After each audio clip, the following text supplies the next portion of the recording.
let's have it.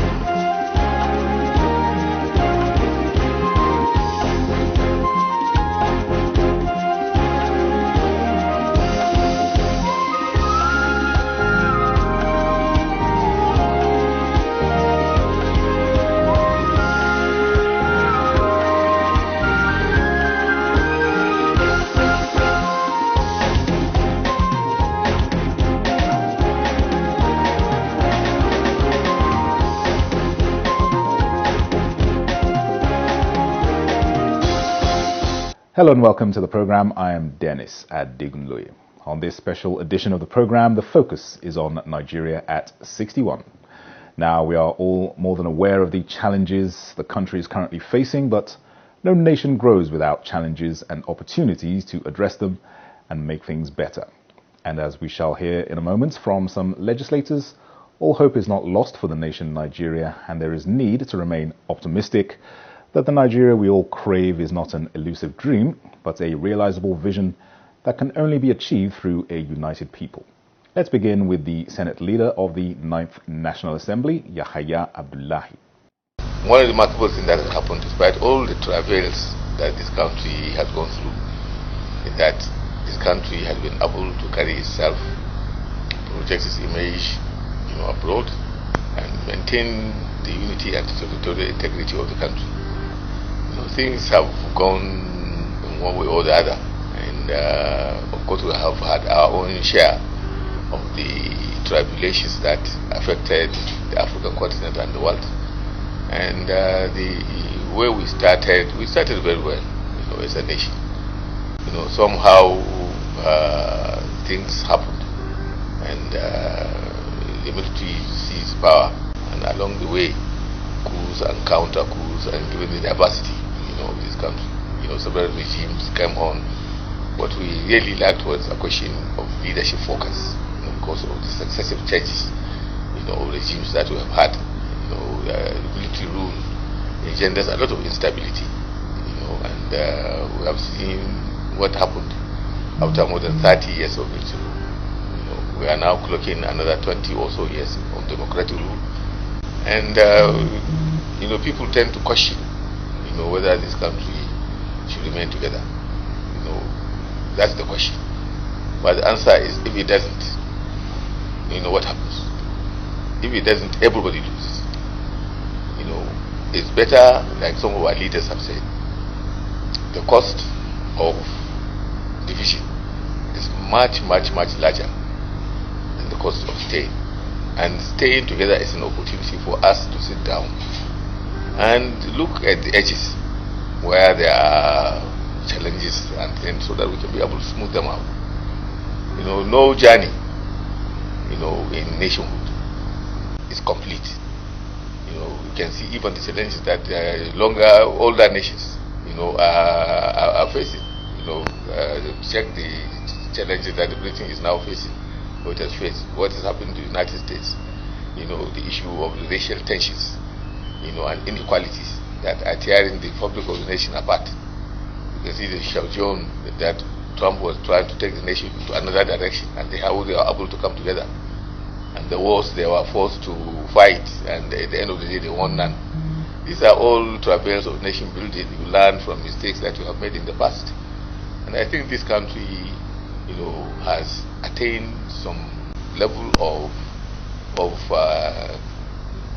greatness and maturity, by not succumbing to the pressure, to bring unbearable hardship on the people of this country, through unnecessary divergences and unnecessary tensions, divisive tensions, all around. And I think we will weather the storm. And once these issues are resolved, right now we are having challenges of banditry, insecurity, and these are things that will come and go. We had several challenges that we went even to a civil war. We came back together.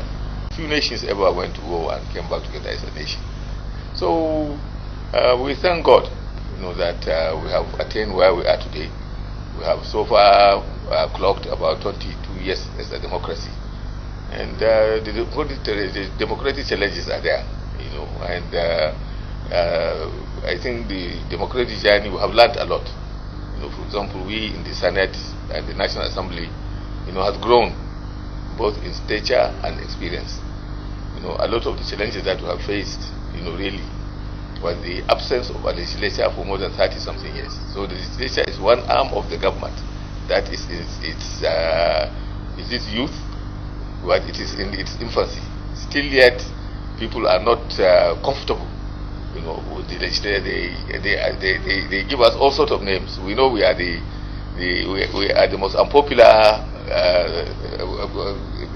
arm of the government, but we will try to endear ourselves to Nigerians by trying to do the right thing and by trying to educate Nigerians about what the legislature is all about. The legislature is about making laws, ensuring that there is good governance, ensuring that there is accountability by all sections of the government, and also ensuring there is popular engagement in the way in which the nation is managed. A lot of people have called this particular National Assembly, Alabasta. Well, we don't mind, that is their perception, but we don't think we are Alabasta. What we do know is that, we tackle the problems of this country from a position of understanding and responsibility. Because once we come out on every single flimsy excuse will come into conflict with the administration, we don't have to come out and start shouting, to show that we are not happy with the way the administration is run. We are part of this government. This government is run by both the executive arm and by the legislature. Therefore, you don't take a knife and put it into your stomach, and then you start saying hallelujah. If there are those kind of issues, we have linkages with the administration. We have linkages with the executive. There is no minister of government that we cannot call, to come and to account for everything. It's not everything that we rush to the press and say that this is happening. No, we can call him and say, what is happening? We had this money, okay, our committee should go into the report to us. Not everything is going to come to plenary. So we have been doing our job without hurting Nigerians. Because if the moment when we come and create a climate of fear, and a climate of suspicion and open hostility with the executive arm of government, we will be getting our salaries and allowances, but the people will suffer because the work of the government is going to be ground to a halt. But this is the kind of no legislator of worth is salt. No legislator that is responsible will come out and graduate and ground its own administration, and the Nigerian people will suffer. No, nothing will work simply because we have some grounds, one body that we have access to what is happening in the government. A lot of these issues, we don't have to come to the gallery and start fighting ourselves. It's completely unnecessary. So whatever names we are called, we take the names, we take the thing, but deep in us, we know exactly where we are coming from. We know exactly that we are handling the issues that Nigerians have elected us to come and do with great honor and with great responsibility. We think that is a privilege, that our people have done to us to elect us to come to this institution, and we are trying as much as possible not to not to dishonor Nigerians, not to get Nigerians to be worried, that we have not served them well.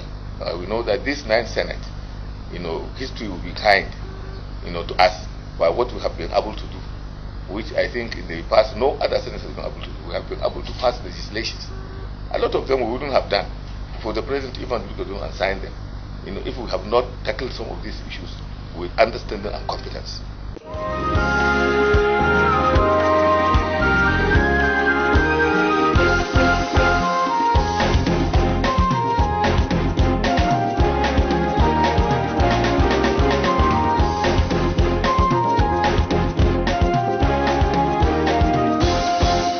Nigeria was God's own creation, because if God had wanted us to be apart, He wouldn't have given those who colonize us the capacity the luck or whatever it is that they use to really bring us together and to even achieve the 1914 amalgamation as it is. Simply put, if you check the West African coast, for example, or even Africa, there are many other countries that are smaller. How come Benin and Togo were not amalgamated? They were all colonized by the French. Even Senegal and Gambia used to be Senegambia, but they couldn't really put them together. So for people to think that our being together, is something bad, I think is not appreciating the work of God. Nobody makes anything possible if God does not want it to be possible. So for me, I have every reason to say that yes, we have every reason to thank God. I've also come to realize that when you talk about diversity, Nigeria is a classical example of diversity at work. And where there is diversity, there is strength. From history, all the various regions before amalgamation were not as intact as people want it to seem today. Both the north, there were pockets of different people pulling their weight and here and there. The east, different autonomous communities and clans and whatnot.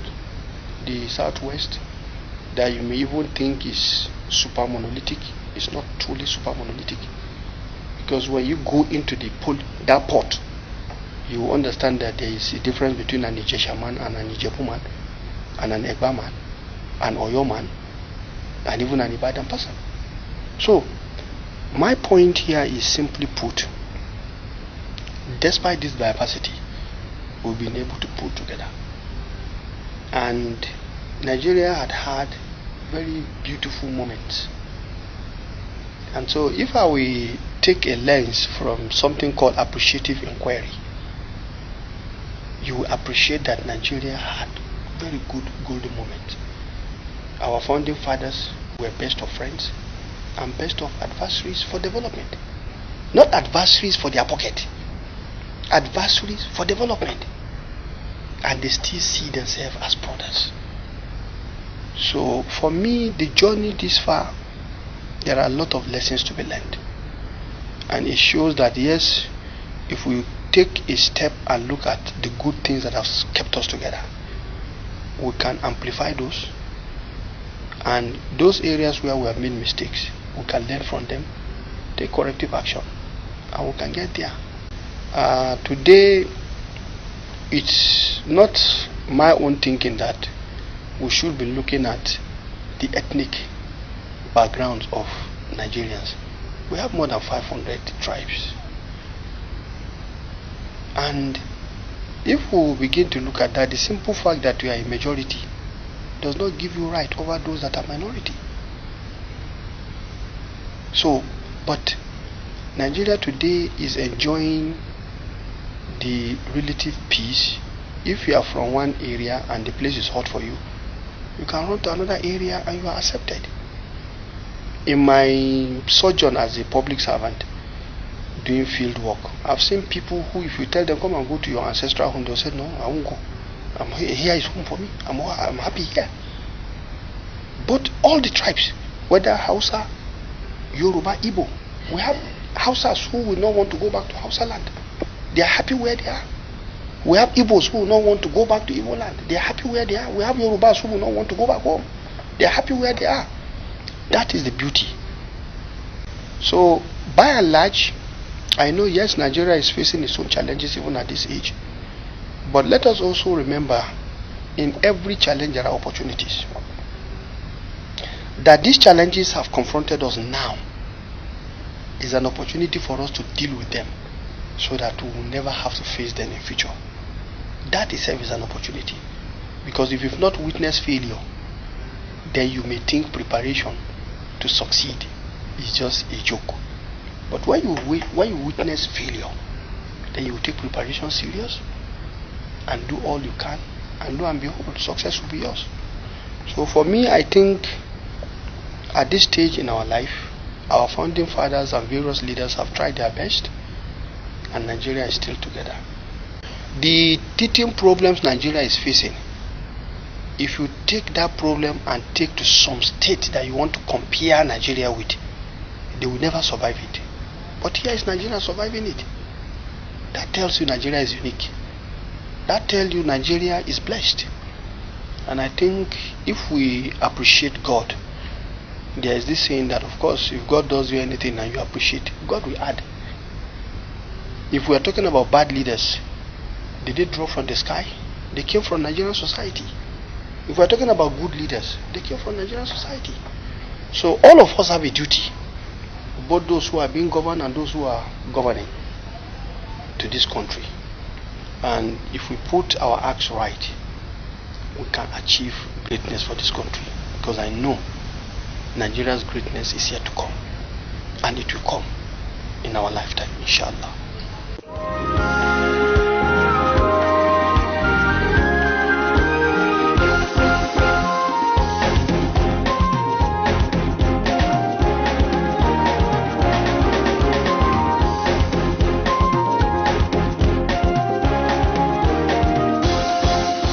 I think at 61, we've come of age.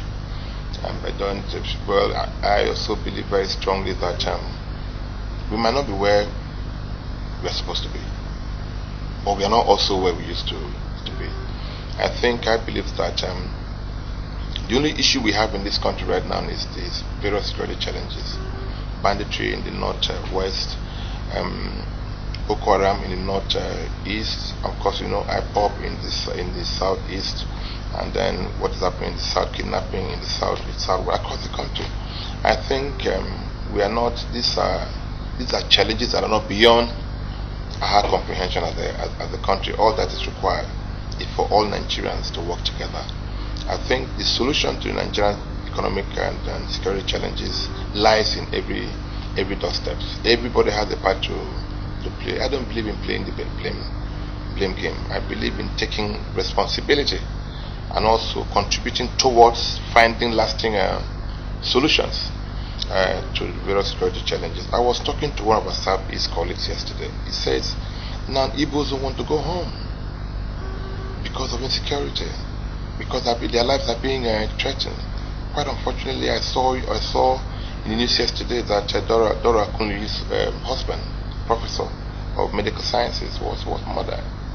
I don't think this is the Nigeria that we have been craving for. So I think a time has come where we must sit down and discuss the future of this country.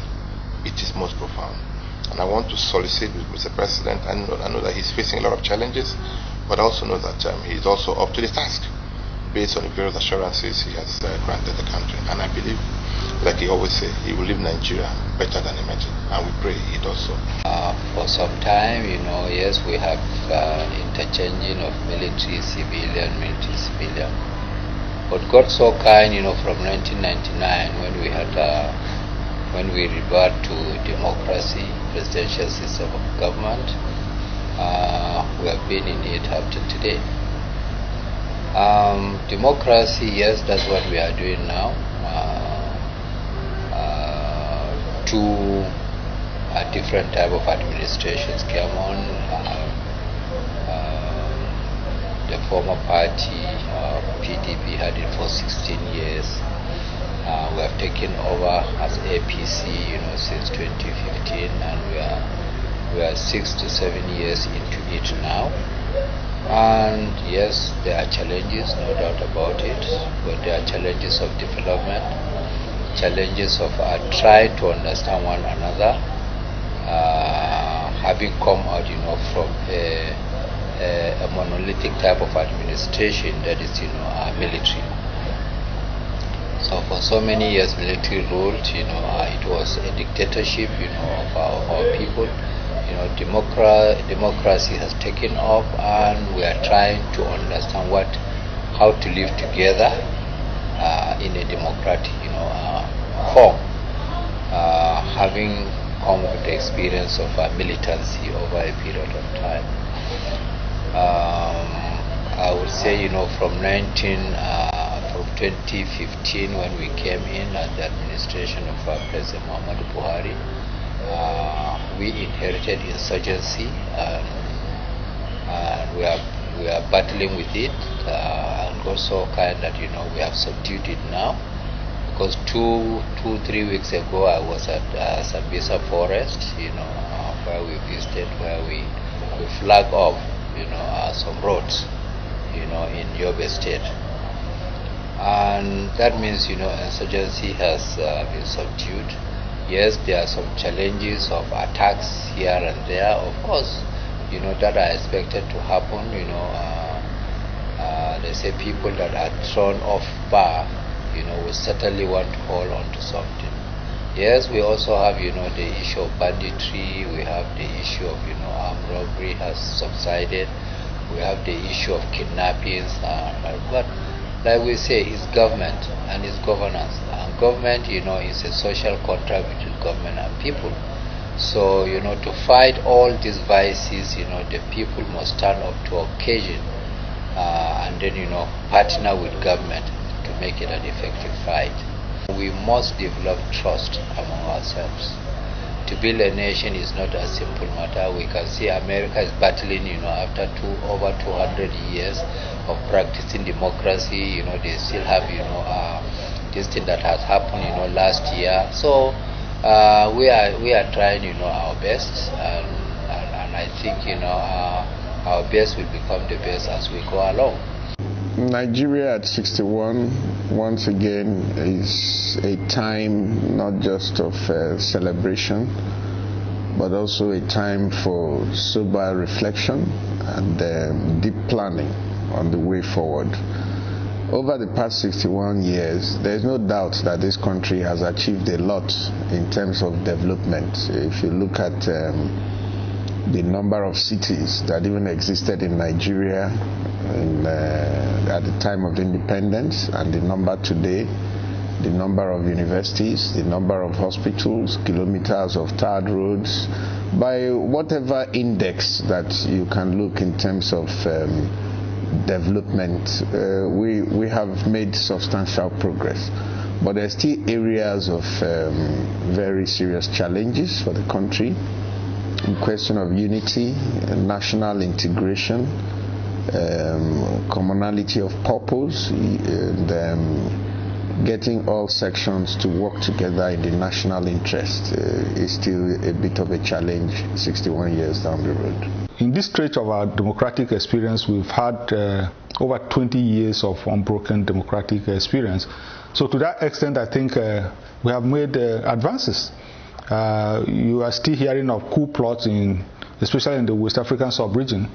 Nobody is talking about coup plots in Nigeria, in spite of all the trials and tribulations of our democratic experience. We are still talking about making better the system that we have, rather than resorting to the military, who, by the way, are trained not to govern, but are trained to keep our country safe, our borders safe. So, because of that, I would say we have made advances, but certainly it could have been better. It certainly could have been better. There are a lot of things that should have been better. I saw a statistic on education on the African continent. Now, Nigeria is not even among the top 20 in terms of the quality of education in African countries, and Nigeria didn't come up to the top 20. That is very sad, because we all know that education is the key to development in several respects. If you are not educated, if you don't have educated manpower, there's a limit to what you can do as a community, as a nation. Nigerians are some of the most talented and most imbued when it comes to manpower. The challenge of making a political system better too is there, because we don't have to drive people to a level where they will no longer have faith in the political system, particularly the electoral system. Okay, so that too is something we just have to work on. And then we have the insecurity that everybody is talking about. All things considered, I think we really have something to celebrate. And at the same time, we also need to caution ourselves that Nigeria, a country, is like a human being. If you don't feed it well, if you don't look after its health, if you don't shelter it well, if you don't protect it well, it dies. That is precisely what we are facing now, what we are subjecting our country to. We need to know that we have no country but Nigeria, and all of us have to put our heads together to salvage it.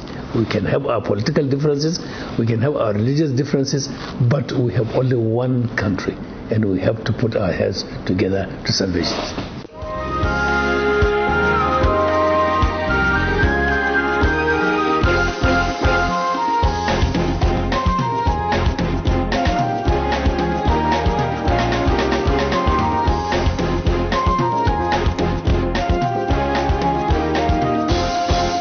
Well, that's a wrap on this edition of the program. I'm Dennis at Digunloye. Thanks for watching and see you next week.